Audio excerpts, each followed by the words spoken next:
बारात की शोभा दूल्हे से होती है। व्यक्ति की शोभा उसके सर से होती है और मंदिर की शोभा शिखर से होती है।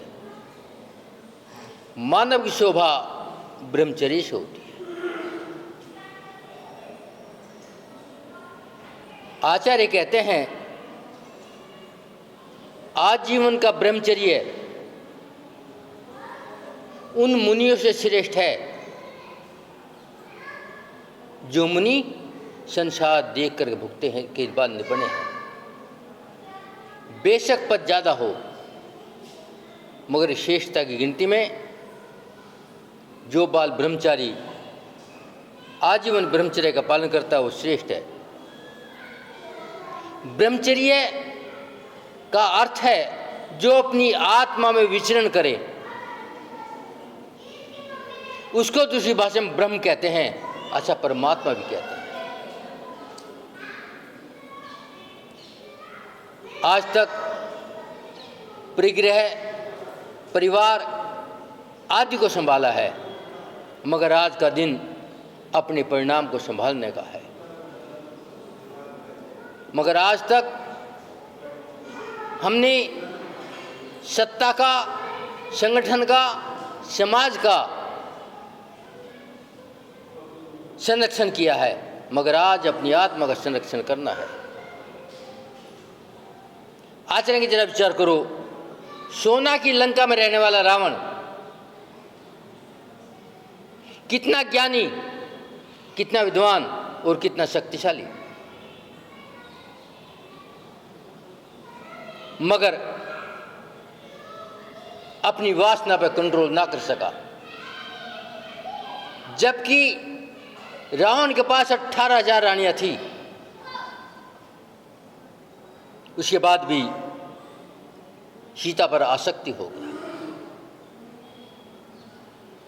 मगर नियम था, जिस रावण के हर साल पुतले जलते हैं, कोई भी अपने संतान का नाम रावण रखना नहीं चाहता। काहे के लिए? क्योंकि उसके मन में विकार था, जबकि सीता के साथ दुराचार नहीं हुआ।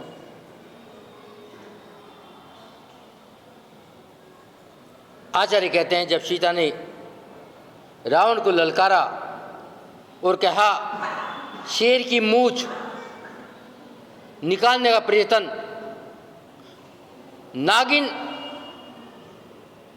की मणि निकालने का प्रयत्न, वीर के हाथ से तलवार छुड़ाने का प्रयत्न और लोभी से पैसा लेने का प्रयत्न कौन कर सकता है?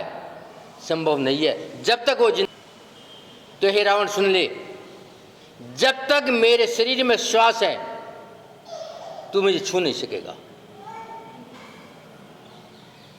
तो आचार्य कहते हैं कम से कम आप रावण तो मर जाओ। रावण का नियम था मैं किसी नारी को जबरदस्ती रमण नहीं करूंगा। ये जितना भी नियम हो जाए तो आचार्य कहते हैं आपका कल्याण हो जाए, क्योंकि रावण भी तीर्थंकर होगा। एक नियम था। आचार्य कहते हैं चाहे नौकरी दास के यहां कर लेना मगर असंयम क्या मत करना, दुराचारी की यहां मत करना। आचार्य कहते हैं विचार करो असंयम क्या स्थिति है, जबकि सरकार ने लिखवा दिया है गुटखा जहर है, बीड़ी जहर है, शराब जहर है, मगर उसके बाद भी सेवन करते हैं। कौन करेगा? जो रावण होगा। मगर हम समझते नहीं। आचार्य कहते हैं नारी के नैनों का नीर अच्छे चौक बहा देता है।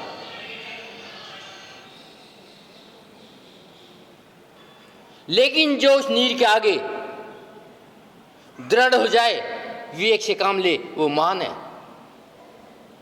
ऐसे हमारी भारत धरातल पर विक्रमादित्य हुए हैं, जो नारी के नीर के आगे बेहे नहीं। जानते हो क्या स्थिति विक्रमादित्य की? महान सम्राट, और उसके राज में कोई दुखी नहीं था।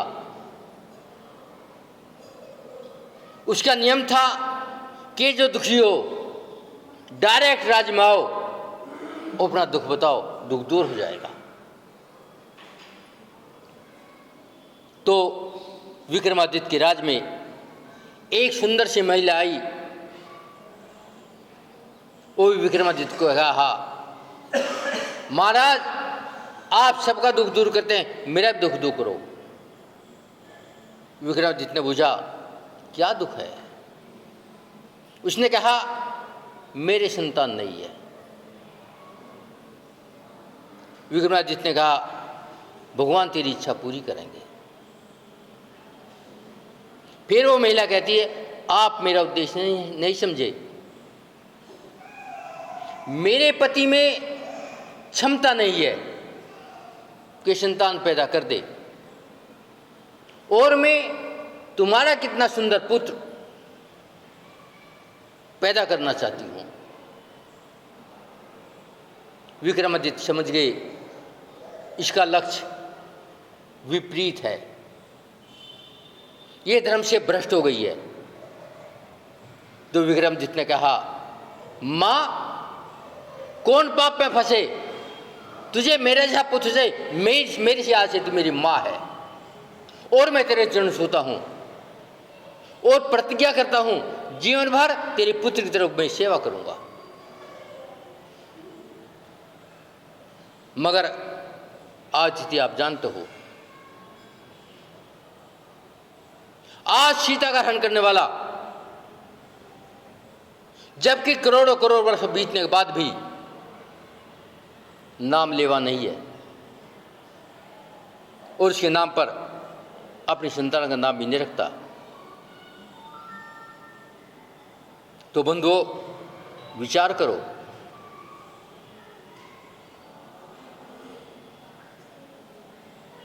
आचार्य आगे कहते हैं, आज की स्थिति देख करके लिखते हैं ग्रंथों में, आदि पुराण में चर्चा आई है, मनुस्मृति में चर्चा आई है।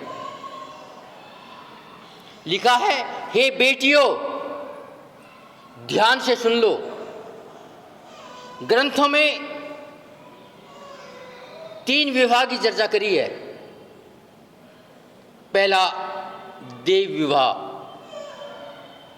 दूसरा गंधर्व विवाह और तीसरा राक्षस विवाह। आचार्य कहते हैं देव विवाह कौन सा है? जो माँ बाप योग व ढूंढ के समान स्तर का और विवाह करते हैं, और तेरी डोली अपने घर से उठाते हैं,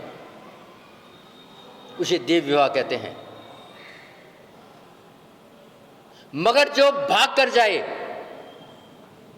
कोर्ट में जाके ब्याह कर ले, उसे गंधर्व ब्याह कहते हैं।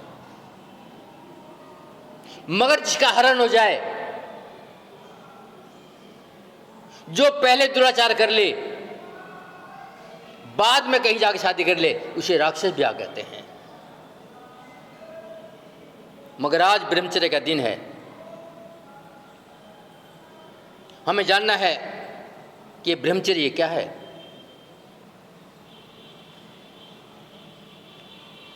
आचार्य नीमचंद द्रव्य संग्रह में चर्चा करते हैं, द्रव्य 6 हैं, इन पे श्रद्धा करना श्रावक को काम है। मगर एक द्रव जीव द्रव कहते हैं, जिसने जीव द्रव को समझ लिया वो कभी भटक नहीं सकता, और एक जीव द्रव को समझने वाला नियम से कुछ भी होगा मोक्ष जाएगा। मगर मैं इस बात को समझना नहीं चाहता।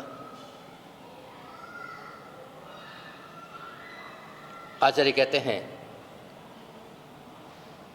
विचार करो अपनी सहजता का, इस मानव पर्याय का।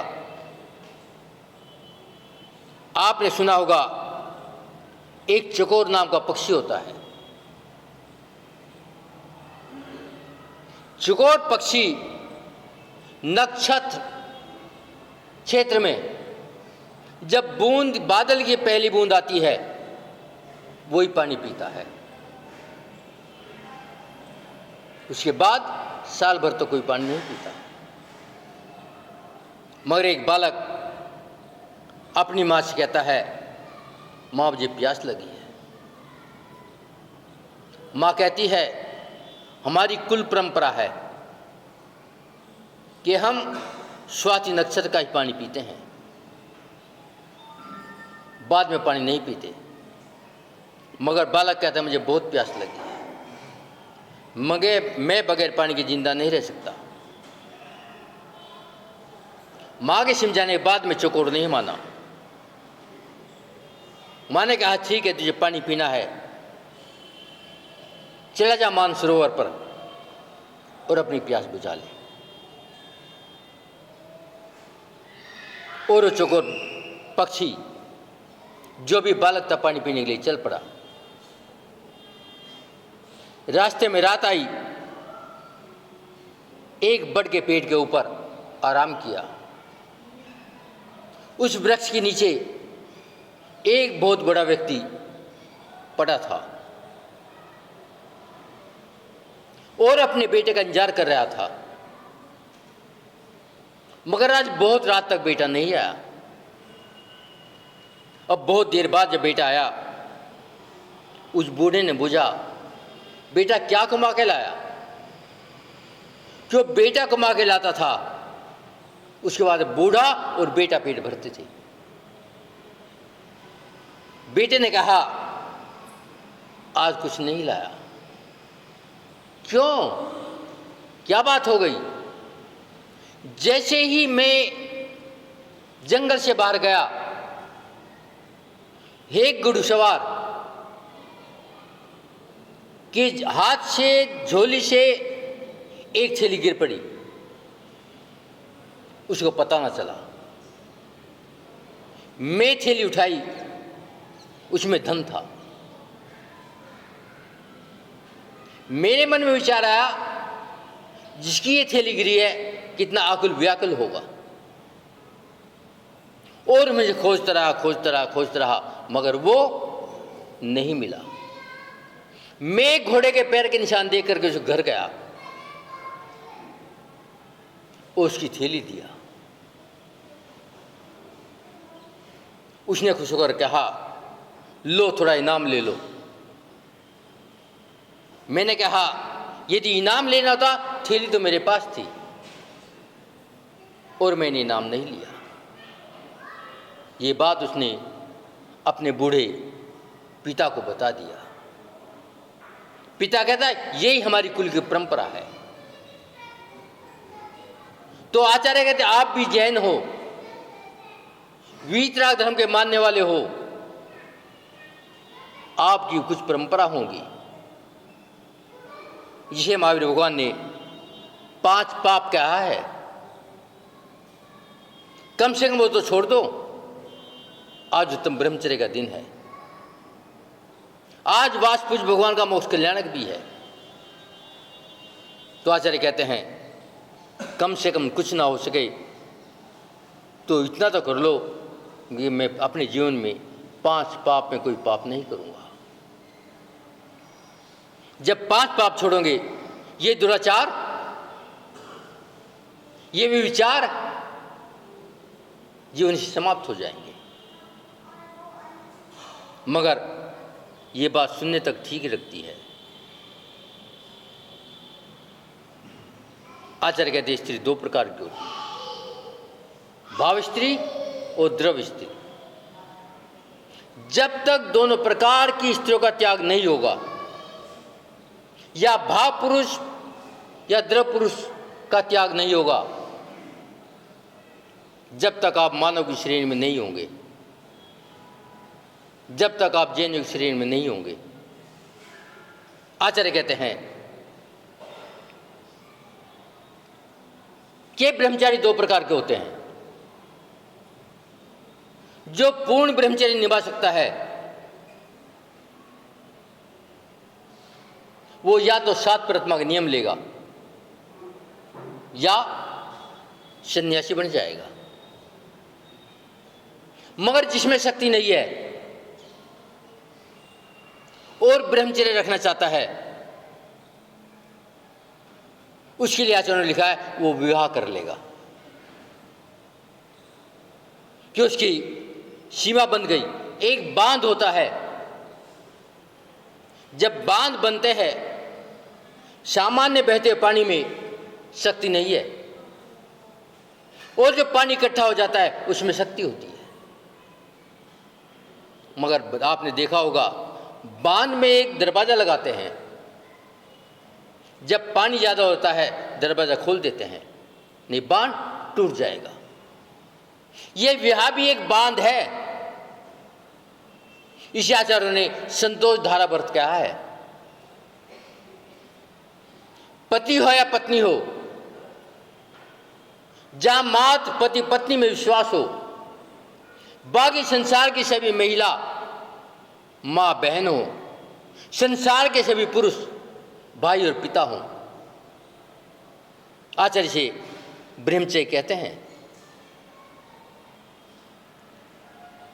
तो विचार करो हमारी स्थिति क्या है।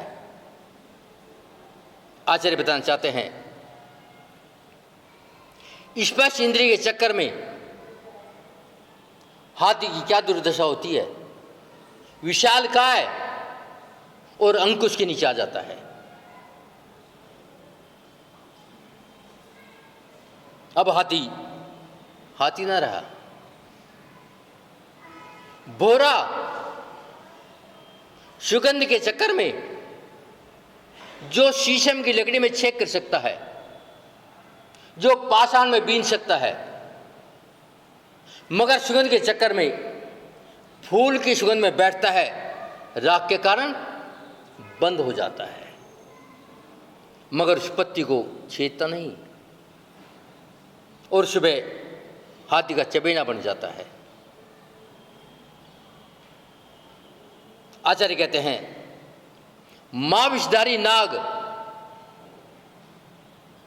हिरण कोई पकड़ नहीं सकता, मगर कान के चक्कर में राग के चक्कर में बंदी हो जाता है। और मछली रचना इंद्रिय के चक्कर में अपनी जीवन को गवा देती है। अब विचार करो जो एक एक इंद्रिय के चक्कर में जीवन भर बंदी या मौत के घाट उतरता है, और आपके पास कितनी इंद्रियां हैं? 5 हैं। यदि आप विवेक से काम नहीं करोगे तो कोई ना कोई इंद्रिय आपको दुर्गति में पटक देगी। तो विचार तो करो क्या स्थिति है। और हमने आज तक समझा नहीं। आपने सुना होगा एक नौकर राजा की सैया बनाता था फूलों की, और एक दिन राजा कहीं चला गया। नौकर ने सोचा आज मैं शो को देख लूं। लेटते ही नींद आ गई और सम्राट आ गई। सम्राट ने देखा मेरी सैया और नौकर, आग बुबुला हो गया। हंटर उठाया और नौकर को मार दिया। नौकर को हंसी आ गई। लगातार 7 हंटर मारे, खाल उतर गई, मगर नौकर हंसता रहा। सम्राट नौकर से कहता है तू हंसता क्यों? तुझे अबजा ने बता क्या बात है? अक मैं आधा घंटे से आया हूं, मेरा यह हाल है, तू जीवन भर सोता तेरा क्या हाल होगा? इतनी बात ने सम्राट को वैराग दिला दिया और जब ही महलों को छोड़ के जंगल में निकल पड़े, केश लोचन कर लिया और दिगंबर अवस्था को प्राप्त हो गए। आचार्य कहते हैं विचार तो करो अपनी स्थिति का। आज दिन ब्रह्मचर्य का है।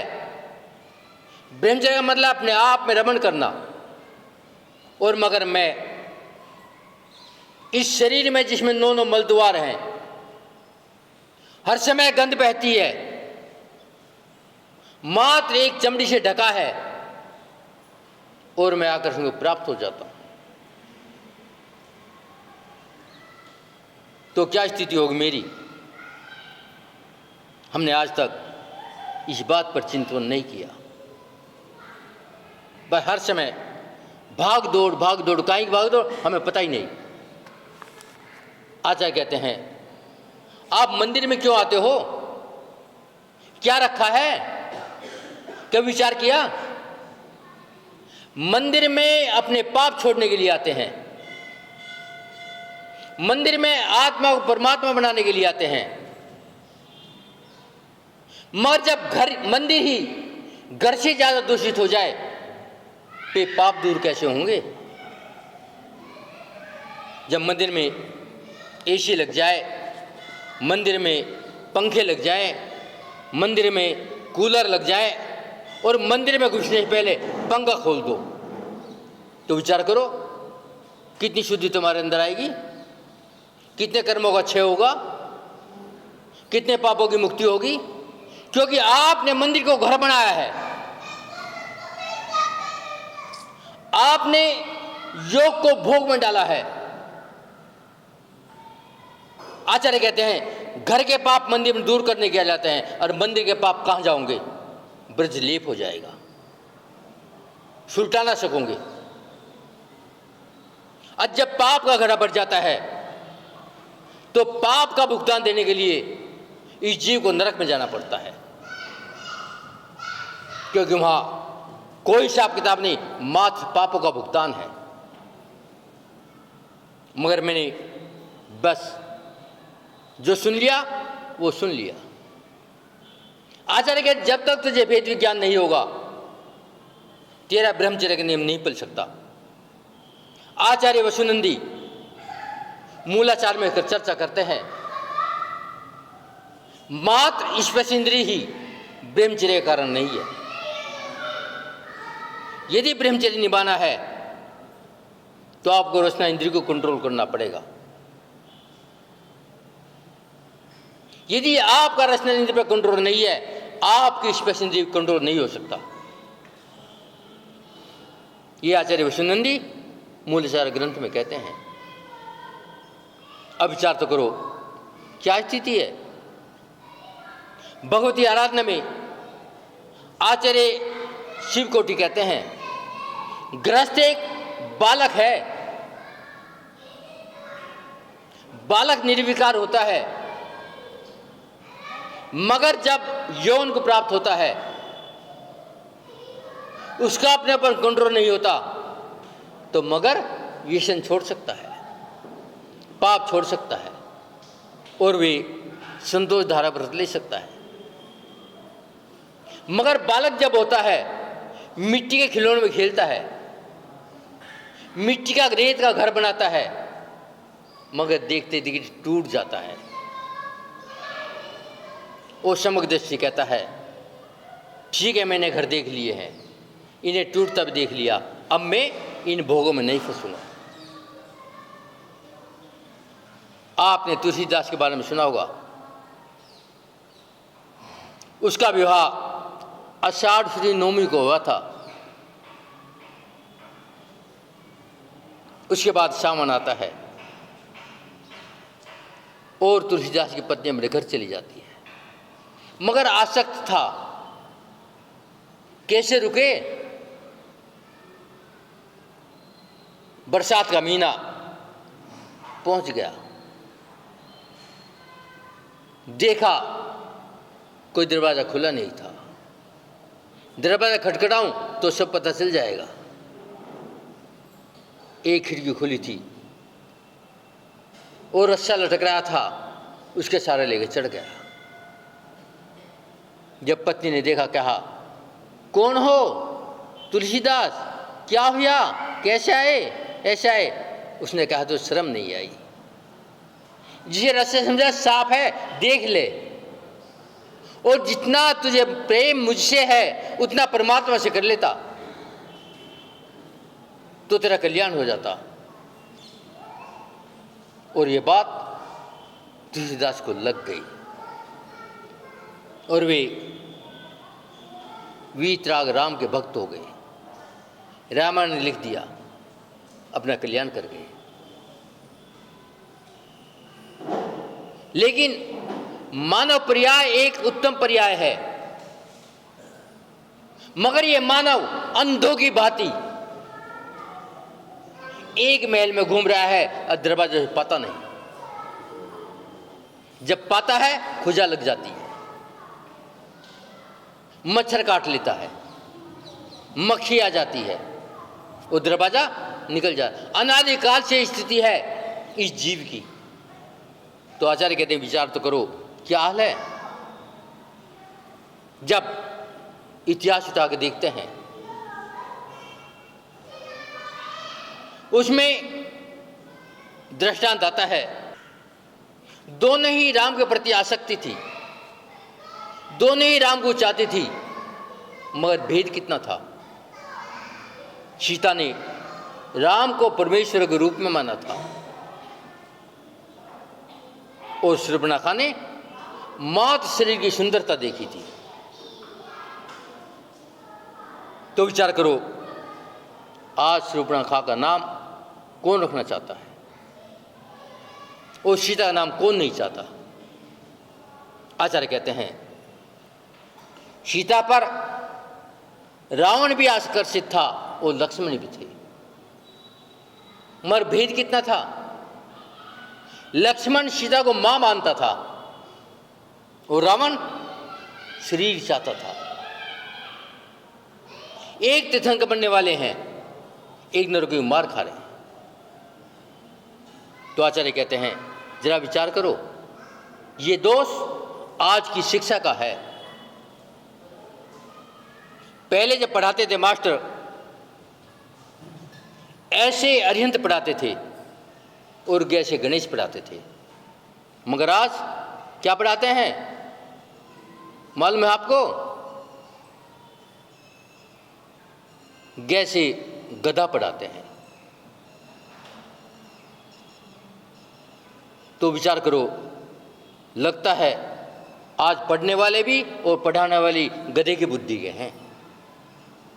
उन्हें अरहंत दिखाई नहीं दिया, उन्हें गणेश दिखाई नहीं दिया, उन्हें गधा दिखा दिया।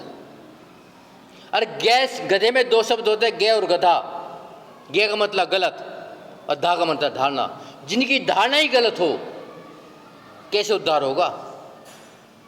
तो बंधुओं, विचार रखो कि आज ब्रह्मचर्य का दिन है, हमें अपने आप को कैसे सीमित करना है। आचार्य कहते हैं, आज पर्दे का और बंधन का संबंध खत्म हो गया,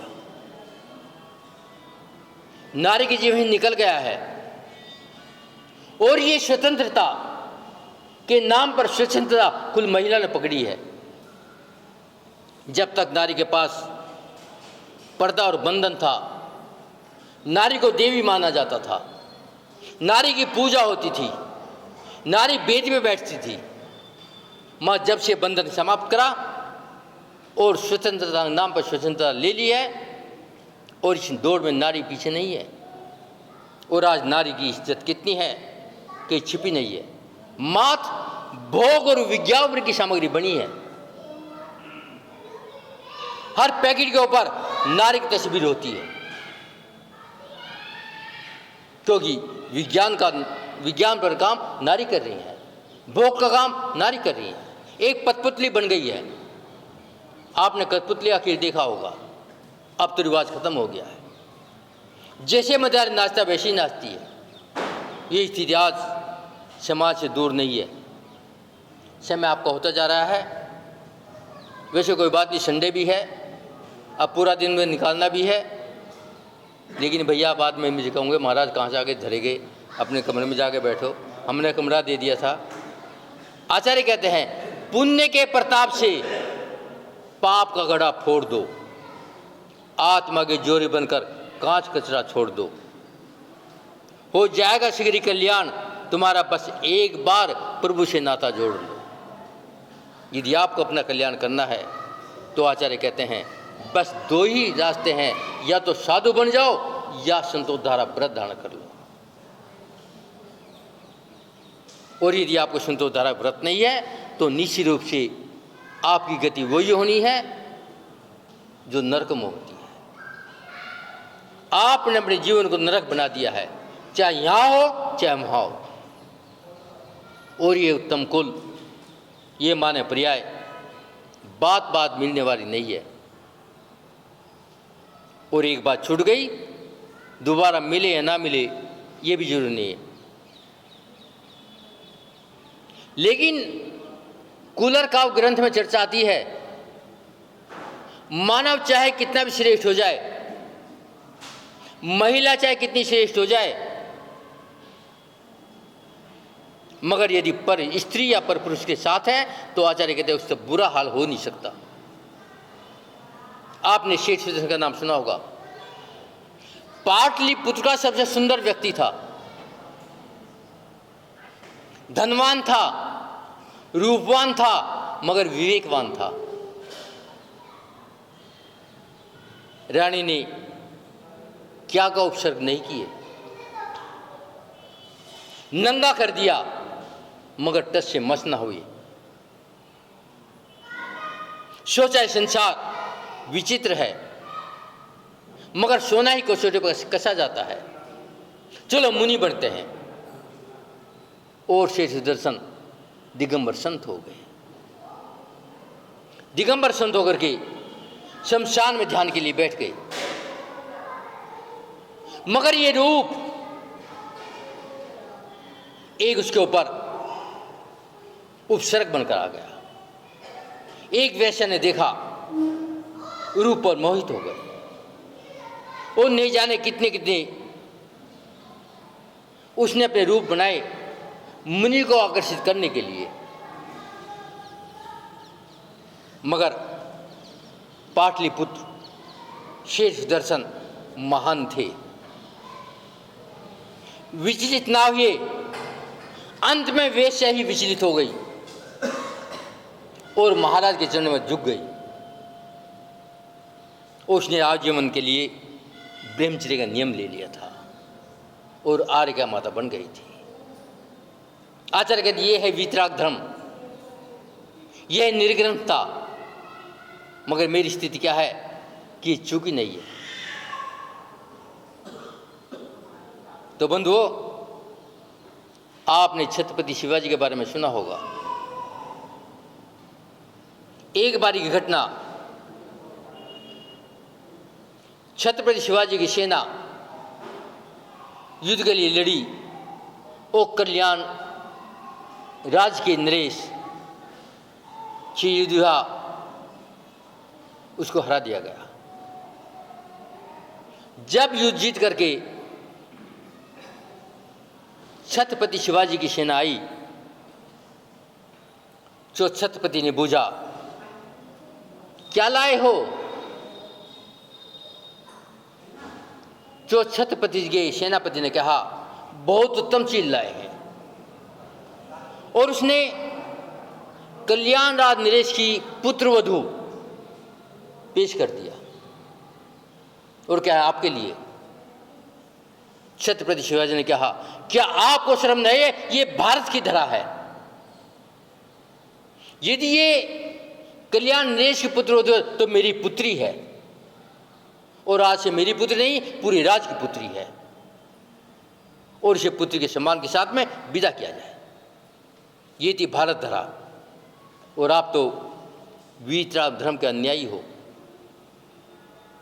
निर्ग्रंथ की जय बोलते हो, भगवान के चरणों में आगे माथा टेकते हो, और फिर उसके बाद में ये हालत है, क्या होगा तुम्हारे जीवन का? आज ब्रह्मचर्य का नियम है, संयम नियम नहीं लेना, या तो साधु बनूंगा या संतोष द्वारा व्रत धारण करूंगा। यदि ये नहीं होता तो आप जान लेना आपको नियम से नरकों में ही मार खानी पड़ेगी। यदि नरक बच गया तो निगोद में जाना पड़ेगा। वैष्णव कहकर अपनी वाणी को विराम देता हूँ कि समय बहुत हो गया, आपको पूजा विधान भी करना है और आप तो आज व्रत भी बैठे होंगे, तो यहीं अपनी वाणी को विराम दे के आता हूँ। ओम